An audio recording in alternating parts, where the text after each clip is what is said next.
Amazing Grace. Let's go. I can lose all my fame, all my money, all my game. No more. From the struggles through the pain, and I share my. Hello, good evening, my sweet and wonderful viewers. Tonight we are about to share a very interesting topic, and that is preparing for marriage. I am your host, Lady Reverend Mrs. Appiah, and I have in the studios with me once again the General Overseer of Kingdom of Life Glorious Tabernacle, that is Reverend Henry Appiah.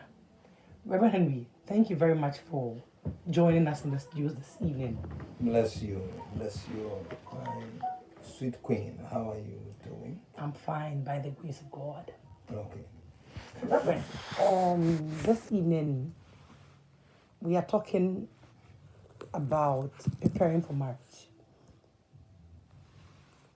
I believe that as much as we prepare physically for marriage, we also need to prepare psychologically, emotionally, spiritually to face the challenges that come when we marry. Okay. But most often than not, you find people preparing only physically. That is, they buy cloth, suitcases, and all that just to prepare them for the marriage. But I believe the marriage goes beyond the physical things we buy in preparation towards the marriage. And this evening, I'm sure you are here to give us more insight as to how to prepare for marriage. Okay. You're welcome once again. Bless you. I always want to start my show in the light of the scripture. So let's get into the scriptures and let's see what God has for us. Okay, so let me turn to, I think, Genesis chapter 2. I'm reading from verse 22 to about 24. Then the Lord God made a woman from the rib, and he brought her to the man. Verse 23 says, at last the man exclaimed, this one is bone from my bone and flesh from my flesh. She will be called woman because she was taken from man. This explains why a man leaves his mother and father and is joined to his wife, and the two are united into one. So my concentration is on the verse 24. This explains why a man. It didn't say this explains why a boy. Okay, let me say this. Marriage is actually not for boys. Marriage is for men. And like the Bible categorically states here, I said this explains why a man. It didn't say a boy. It didn't say a girl. A man shall leave the mother and father and cleave to the wife, and the two shall be united into one. So, when we say a man is not beard. The fact that you have beard does not make you a man. I'm talking about a man from the perspective of God, how God sees a man, and not how a man sees a man.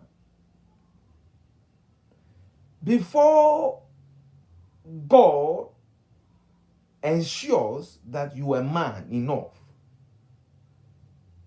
or before God ensures that you are a woman enough, that means you have what it takes to marry. Then God look out for a whole lot of things, and I want to expound it into for our hearers to understand where I am coming from. So I'm speaking in respect to the preparation for marriage, but I want to use this as introduction for our hearers to understand, where I am coming from. So, like I'm saying, when we say a man from God's perspective, and not from man's perspective. And a man is not age. A man is not you having fat bank accounts. There are a lot of folks that are hearing me, and they have money, they are financially resourced, but God still sees them as a boy, or God still sees them as boys. Man is not V shape, or you having muscles. That one does not make you a man enough. There's a scripture that goes like that. A man does not consist of the abundance of things he possesses, but what he has been through and yet survived. So, like I'm saying, when it comes to preparation of marriage, God ensures that you have what it takes.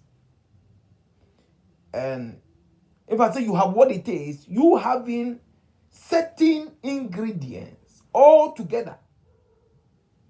And when God ensures that those ingredients are together, then God now sees you as a man. You see, when you were explaining marriage from your angle, you were talking about the physical preparation. In as much as men prepare physically, buy the suitcase and buy the clothes and buy the rings and what have you, God also prepares us for marriage. Like I said before, marriage is not a man thing. It's not man that instituted marriage. Marriage was instituted by God. So since God instituted marriage and not man, if you are following God's precepts and you are following how God does it, and that is the way. Because God ensures that you have what it takes. Marriage is not easy like that. So until God ensures that all those ingredients are in place, God still sees you as a boy. And when you enter into marriage, you wouldn't be able to man the marriage. That is why you see folks married and tomorrow they are running, there's a third party in their relationship, the parents are involved, all kinds of people are involved, family are involved. That means the man is not a man enough to handle the marriage. And you get what I'm saying? And if God does not ensure that all these ingredients are in place, you can be 70 years and yet God will still not give you the leeway for you to marry. Because when he looks at you, you are still not a man enough. Or if God looks at you, you are still not a woman enough. That is why there are people, there are ladies out there that are 35 years, some are 40 years, some are 28 years, some are 35 years, and God is still not bringing anybody because they are still girls. When God looks at them, they are still girls. What God wants to ensure, those things are still not in place. So until you put those things in place, until God himself prepares you and you are matured enough, at times the marriage delays. Okay, man of God, I want to find out from you, what makes one a woman and what makes one a man? Because you were saying that sometimes you might physically think that you're ready, but when God screens you, God realizes that no, you are not ready for marriage, and therefore he doesn't open that marriage door, or you go there and you flop and cause a whole lot of problems to your partner.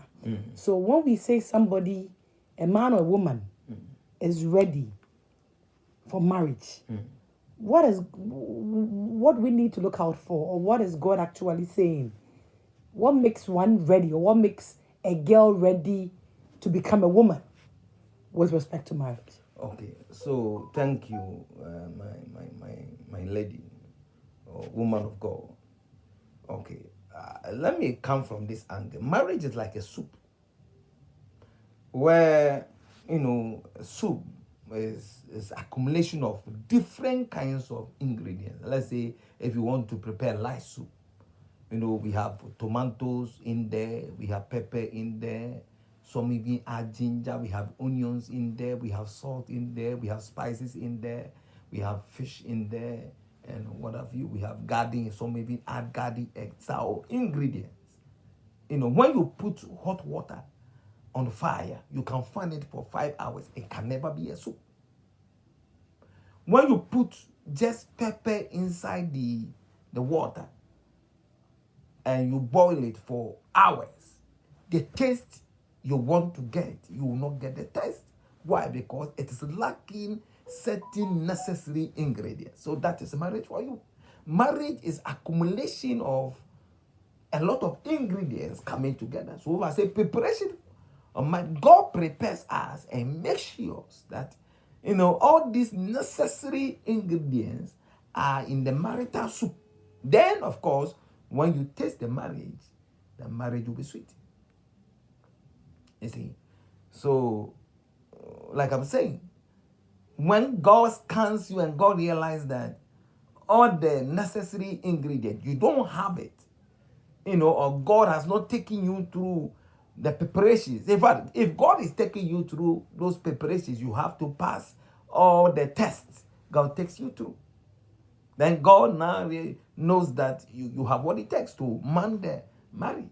If not, God will still be bringing it until you pass all the necessary tests, and until God ensures that you have what it takes before God brings your wife or God brings your husband. So, if we may ask, what are some of the ingredients? Okay, so let me start with the first necessary ingredient. I will start with love. And when we talk about love is not what we think. The moment I was listening to somebody and the person was saying that now you don't marry with love. And I look at the person and I laughed. I realized that the person is just ignorant. And there are a lot of counselors today talking about the same thing. And they say now you don't marry a woman based on love. All this love thing is childish. And I look at them and I laugh. What are they talking about? Then why do you, in the first place, why do you enter into marriage? Because if there is no love, how can a marriage even move on? So love is a very necessary ingredient when we talk about marital soup or marriage soup. It should be in there. It should be in there. You see? So, but let me explain what love is in the first place. Love is not what we think. People think that when we say love is just the keys and the pegs and the hugs and one of those. But that is not it. You see? That is not it. And before we can tell that a love is genuine, most of the love, what we call love many a times, is the plastic love. Plastic love in the sense that the love has not been tested and proven. Love should be tested and proven. Then you can tell that this is a genuine love. You see? So what am I saying? If I say love, all that I'm trying to put across is that love should be tested and proven. The rain, the flood, the wind, and all the tender and whatever, all of them should come against the love, and the love should be tried to ensure. In fact, so God, allows the love to be tried to ensure that this love is genuine. This love can stand the test of time. Then one can say that this love is a genuine love. If not, Man of God, when you say the love should be tried, by whom? By both parties or partners? Or should it be tried by society, family members, friends? Like I'm saying. What are you exactly saying? You see, marriage was instituted by God, not man. So the God that brought both partners together, God himself, tries the love to make sure. In fact, if God brings you somebody and God tells you that this is your husband and this is your wife, before God opens the door for you people to get married, God, because when I met my wife, we courted for, if I'm not lying, for almost 8 years and the door was not open.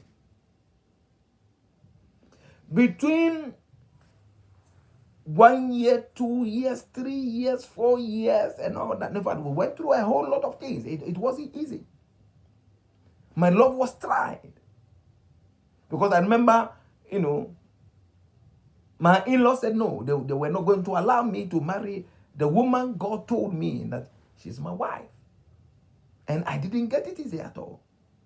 Went through all kinds of things. In fact, the love, in fact, we faced the wind, the tenderness, like the Bible is saying. Matthew 7:24-20, he that heareth these sayings of mine and doeth them shall be likened unto a wise man that built his house on a rock. The rain descended, the flood came, the wind blew, beat upon it.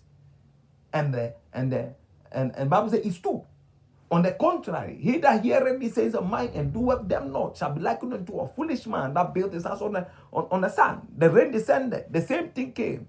The flood, the wind also came against it, and they fell. So God tries it. Within the 8 years, I was able to know that of a truth, my supposed wife loved me not based on any material thing. Because at that time, even when I met her, I didn't have anything. Because there were a whole lot of challenges that came our way, that I was expecting her to leave me and go for another man. But within the 8 years of trial and testings, I was sure beyond any reasonable doubt that this woman loves me, not based on any material thing. Because, in fact, I remember if my memory serves me right, I remember my wife was very close to the mother. And, in fact, she doesn't joke with her mother at all. And the mom was against the relationship. And it got to a point that, she has to decide either to go with the mother and forget about me, or go with me and forget about the mother. Are you getting what I'm saying? And of a truth, within the 8 years, she was able to do it. Was not easy, but she proved. Because when you marry, Bible says a man shall leave the mother and father, cleave to the husband, and the two shall be one flesh. It didn't say a man or a woman shall leave the husband and cleave to the mother. And she proved to me, because the things we went through, it was not easy. But she proved to me that of a truth, she is matured enough to tie the knot with me. Man of God, let me find out from you. So, are you saying that when a marriage is not tried, then that marriage cannot stand the test of time, or that marriage is not coming from God? Oh, of a truth. Before you can tell that something is genuine, unless the rain, the flood, and the wind comes. If the rain, Daniel said, when I fell, they that were with me fled and hid themselves. That means when I was standing, they were standing with me. So, whatever, it's not only, when it comes to relationship, but anything should be tried first. Until the rain and the flood and the wind comes, you cannot tell whether the thing is genuine or not. Everything should be tried. So I believe that even love should be tried. So apart from love, are there any other ingredients that God uses to prepare, or God helps us to understand these things before we enter into the marriage? Let me finish. There are more ingredients, but let me finish with the exhaust the love. You see, like I'm saying, people are saying that love is not important, and love is not important. If love is not important, why are you marrying her? Are you marrying her because of her face? Are you marrying her because of her body? Are you marrying her because she has Coca-Cola shape or because of her job? Of course, nowadays there are a lot of marriages that they marry purposely because of maybe something. You see? But I'm not sure that beauty can stand the test of time. I'm not sure that money can stand the test of time. You know, there was a question I wanted to ask before you continue. Does it mean that every relationship that goes through trial is a relationship that comes from God? Is it every relationship that goes through testings is a relationship that God has ordained? Yeah, woman of God. What I know, the little I know, I can't say I know everything, but the little I know is that the devil is not a fool to try, because in fact, the agenda of the devil, he came to kill, to steal, and to destroy. So when the devil does this, he never brings his trial and his testings before the relationship. He brings it in the middle of the relationship so that he can ruin the marriage. Because he knows that, of course, you people are already sitting on the time bomb. So if he should bring the testings and the trials and what have you, you people are going to fail. And his agenda is to kill, to steal, and to destroy. So what the devil does is, when he knows that, both of you are not compatible, or both of you, you're already sitting on the time bomb, let me say it that way. He will never bring his testing, his trial. Rather, he will let everybody encourage the relationship. So when he push both of you into the relationship, then he will bring the trial. Then he collapse the relationship. But with God's own, God brings it before, so that you will know. And see, all these beautiful and nice cars we see around, the Mercedes-Benz, the BMW, the Toyotas, and all the wonderful cars we see. You see, after they finish it, you go to the showroom and go and buy them as fresh cars. They are not fresh cars. They are cars that, have been tested. When they finish the car, they drive the car through mud. They drive the car through rain. They drive the car on rocks, and drive the car, just to test the shocks and just to test so many things. So after everything, then they put for sale on it, wash everything, and put for sale. That is why they can now give you a guarantee and tell you that, okay, this car, in the next 10 years, if anything should happen to the car, they will change it for you. The reason they make those statements is because they have tried the car and the car has proven, and they are sure beyond any reasonable doubt that the car has what it takes. The car has what it takes. Are you get what I'm saying? Yes. So that is it. That is it. Okay, so will you want to continue about more on love, or we should move to another ingredient? Okay. Because you were saying something about love. You said you hadn't exhausted the point on love. Then I also put in my question. So I want to find out from you if you would want to add more. Perhaps add more to what you've told us. Okay. So maybe the second thing I can talk about is tolerance. Tolerance is also a necessary ingredient when it comes to relationship or marriage. Very necessary ingredient. And God ensures that you have that ingredient in your marital soup. And if you cannot, somebody say, Pastor, what are you talking about? But when you marry, in spite of the love you have for her, or in spite of the love you have for him, but when you marry, you realize that you need to tolerate your husband, or you need to tolerate your wife. So God ensures that you have what it takes. And that one, God himself prepares you by bringing things that are difficult for you to tolerate. And I went through it when God was preparing me for marriage. I went through it. I had to pass the test of tolerance before God opened the door for marriage for me. So don't wonder I've been married for 15 years and we don't even, though of course, once she was trained from a different background, I was also trained from a different background. Once a while, she stepped on me, I also step on her in a way and all that. But quickly, I apologize. I tell her sorry, she also tells me sorry, and we continue. And I tolerate her, she also tolerates me. Are you get what I'm saying? So that is it. God ensures that you have that ingredient of tolerance before God opens the door for you. You see, when you were talking, you said when you do anything against your wife, you hurt her in a way, you quickly apologize to her, you say sorry. When there's a need for you to say thank you, you say it. But these little things, I believe that our Ghanaian men find very difficult to say them when they hurt their wives in one way or the other. Men are very pompous and they feel that their ego doesn't allow them or permit them to come down to the level of their wives to apologize to them. And so, man of God, are you saying that God actually teaches us some of these little things before we enter into marriage?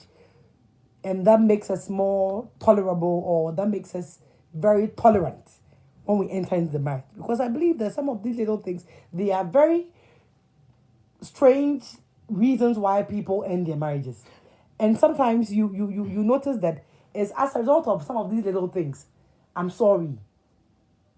Please forgive me. These very, very insignificant but yet relevant things has broken a lot of marriages.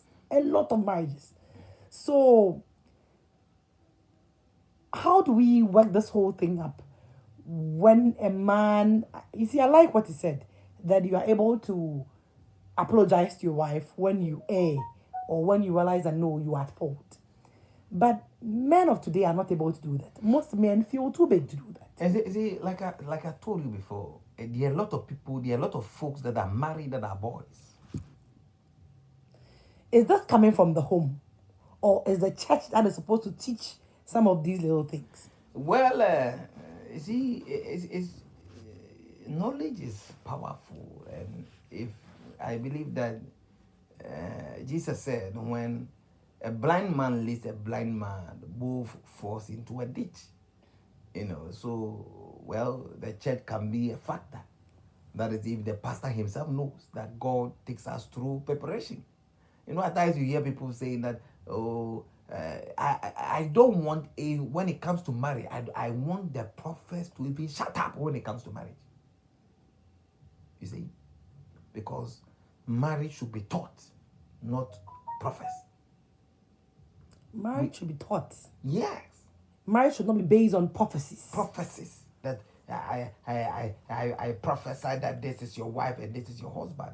Of course, it happens once in a while, but I think that we need to believe God for marriage, and because there are a lot of people that have prophesied that this is your husband and this is your wife and what have you, and went into marriage and it wasn't easy. It was a whole lot of problems, and so I think that when it comes to marriage, the prophets should shut up when it comes, because that is a different ball game altogether. Different ball game altogether. You see, so that they will allow the teachers to teach, when it comes to marriage and relationship, because that is another thing altogether. It's a very difficult institution. It is not easy. It is not easy.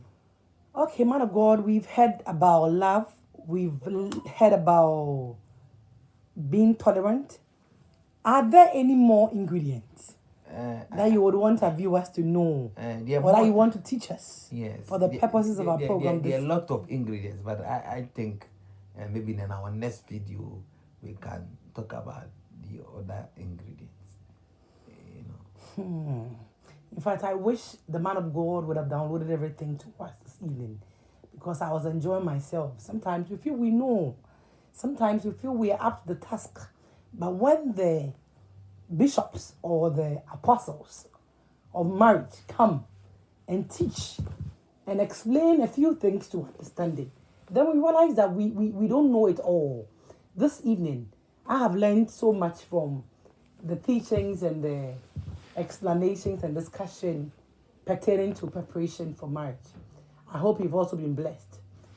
Which means that we have learned this evening that as we prepare physically by buying the cloth, the suitcases, and even in some cases, some even buy cars and all that, just to prepare themselves for marriage.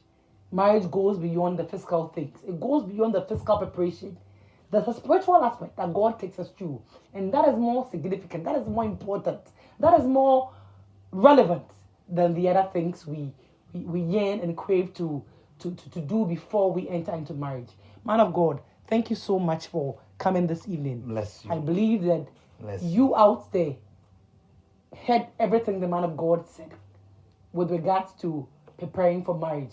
And I believe that you would share with a friend, you would share with a loved one, anyone who is preparing for marriage. You would tell him or her to try as much as possible to have some of these ingredients in place so that he or she would not be a boy or a girl in marriage.